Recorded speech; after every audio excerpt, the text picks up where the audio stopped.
તમારી થાળીમાં તમારા પેટ ભરાય એટલું પૂરતું ભોજન મળતું હોય તો ભગવાનનો બહુ મોટો પાડ માનજો.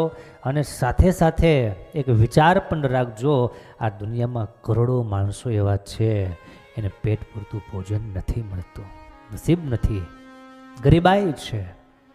એટલે એને યાદ કરીને પણ ભોજનનો ક્યારેય બગાડ ન કરશો.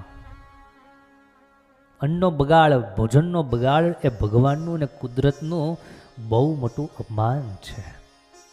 ક્યારેક એવો સંજોગ, એવો પ્રસંગ કે એવી કોઈ ઘટના અને કદાચ બચી જાય તો વાત અલગ છે, પણ શોખથી, બેદરકારીથી અનાજનો બગાડ એ મહાપાપ છે. તમે ઘરે તમારી જમવા બેઠા હો કે બહાર જમવા ગયા હોય, પ્રસંગમાં ગયા હો, ઘણી જાત જાતની વાનગીઓ બનાવી હોય, પણ બહુ કંટ્રોલ રાખી અને ભોજન લેજો. ભોજનનો બગાડ ન થાય, ભરપેટ જમજો પણ બગાડ ન થાય.